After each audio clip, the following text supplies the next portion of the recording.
Grown up. Adjective. Having reached maturity. Adult. Now that's a good dictionary definition, but I think you'll agree with me that there's slightly more to it than that. Indeed. No doubt there'll be a few young people out there watching this hoping to find out a little bit more, and Sam and I take that responsibility very seriously.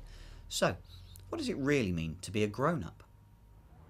When you grow up, you will have to get a job.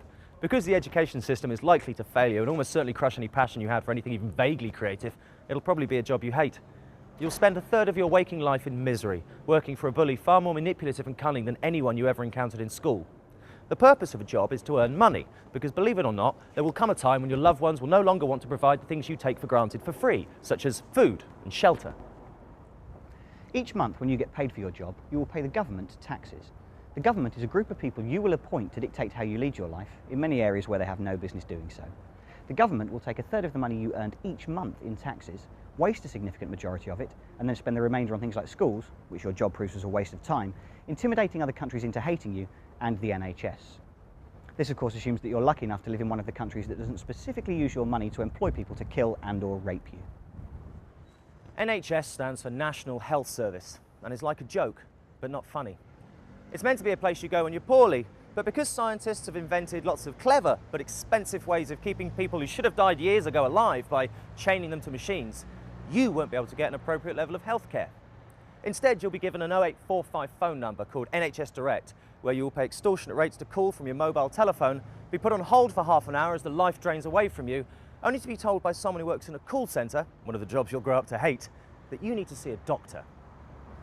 Should you somehow manage to not die while young, you'll be driven by a base biological urge to have sex with another human being. Sex is where a man gets a woman drunk and pretends to be interested in what she has to say in order to get her to let him put his penis inside her.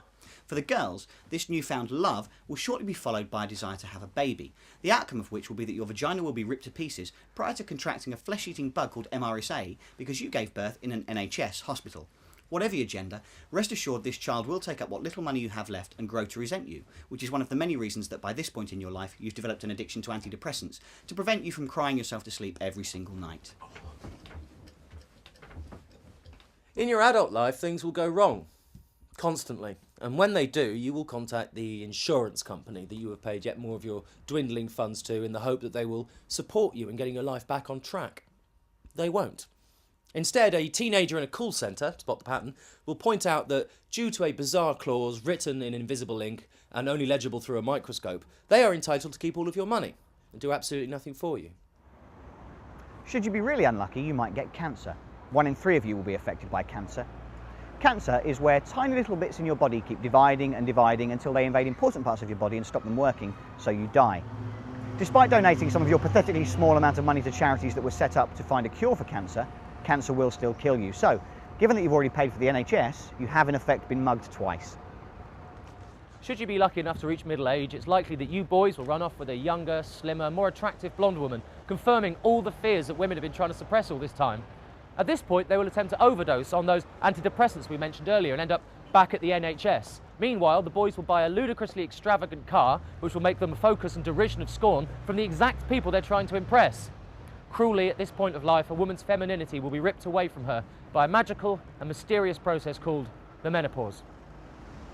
Should you somehow manage to make it to old age, you can expect everyone to treat you as a second-class citizen. You may wet yourself from time to time, giving your life a simultaneously poetic yet tragic sense of having come full circle, and your spirit will be crushed by the realisation that you're no longer able to fend for yourself. You will be fully conscious of this in your mind, unless you're lucky enough to go mad, but unable to do anything about it with your deteriorating, feeble shell of a body. Spending every waking moment wishing you were dead, you will instead be chained to life by those wonderful machines that scientists spent all your money developing. Eventually, of course, one way or another, you will, thankfully, die. There is absolutely nothing you can do about this, and your pointless, pathetic life will be a constant attempt to distract yourself from this bleak but unavoidable truth. On a final note, there is no afterlife and no God. There's also no Santa Claus. Grown up.